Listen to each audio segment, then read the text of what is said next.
Bismillahirrahmanirrahim. Assalamualaikum warahmatullahi wabarakatuh. Alhamdulillahirabbil alamin wa bihi nasta'in wa ala umuri dunya waddin wa ala alihi washabbihi ajmain amma ba'du. Rabbis shrahli sadri wa yassirli amri wahlul 'uqdatam min lisani yafqahu qawli ya Fattah ya Alim. Kami dari kelompok 9 yang terdiri dari saya sendiri, Cecep Saputra, Bapak Rudi Munte, Ibu Rusnia, dan Ibu Sainah akan mencoba memaparkan tentang al-waqfu wal qat'u wal ibtida, mata kuliah praktek qiraah, dosen pengampu Bapak Nopal Maliki MPDI. Pengertian al-waqfu. Dari segi bahasa, al-waqfu artinya menahan atau berhenti.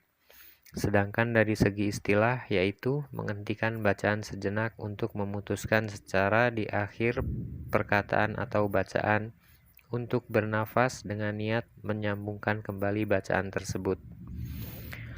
Macam-macam tanda waqaf. Di sini kami hanya membahas 10 tanda waqaf. Yang pertama, tanda waqaf lazim dengan mim atau tanda waqaf mim artinya harus berhenti.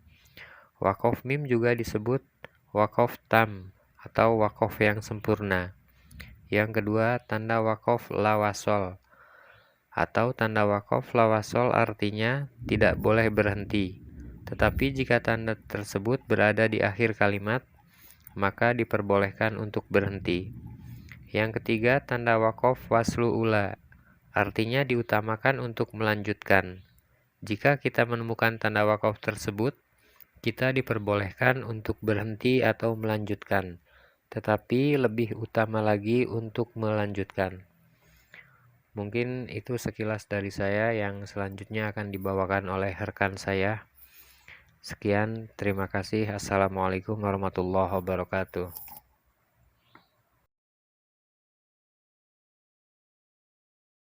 Bismillahirrahmanirrahim. Assalamualaikum warahmatullahi wabarakatuh.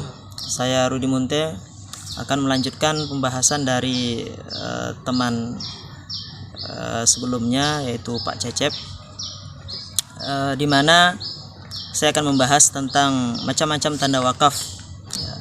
Di antara tanda-tanda wakaf yaitu wakaf mu'anaqah atau muraqabah.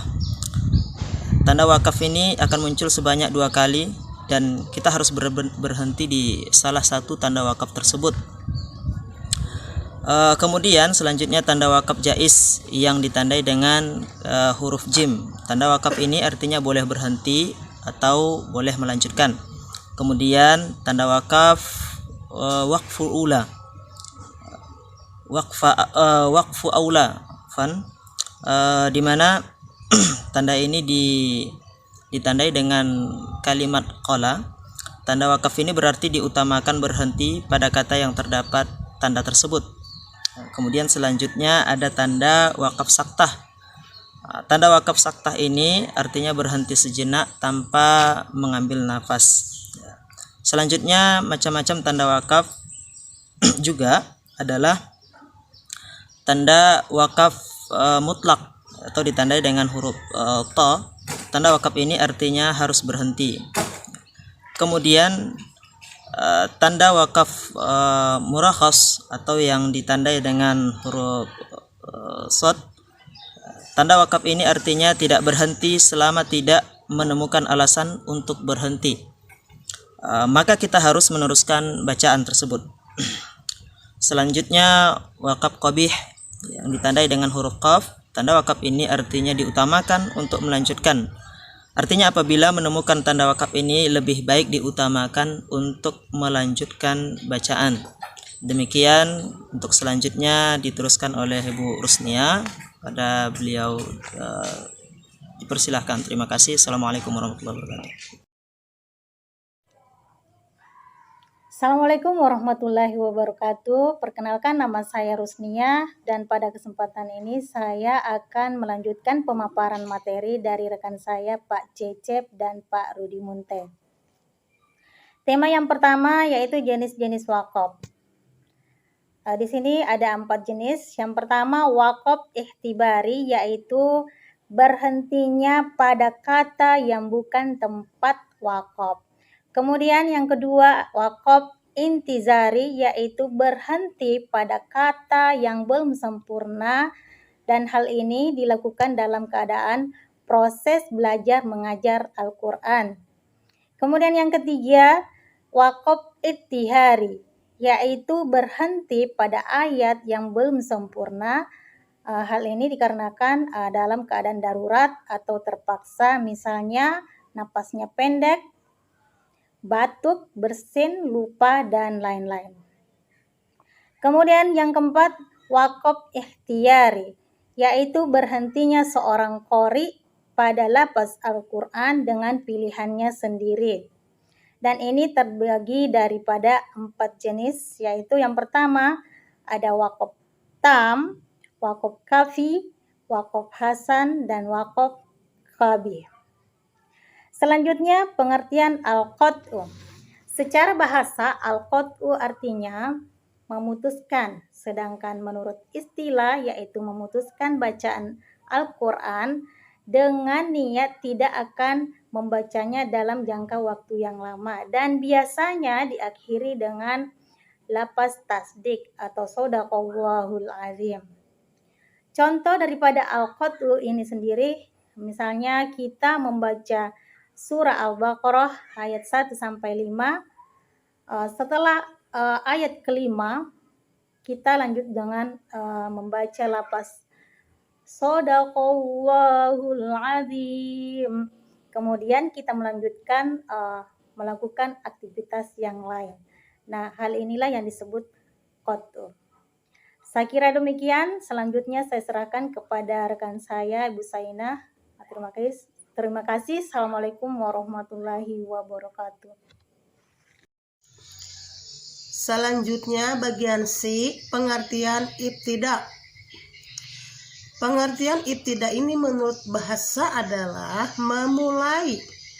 Sedangkan menurut istilah, ibtida adalah memulai membaca Al-Quran, baik memulai membaca dari awal maupun meneruskan bacaan yang semula dihentikan. Ibtida mempunyai 2 porsi. Yang pertama, memulai membaca Al-Quran untuk pertama kalinya. Dan yang kedua, memulai membaca Al-Quran setelah berhenti.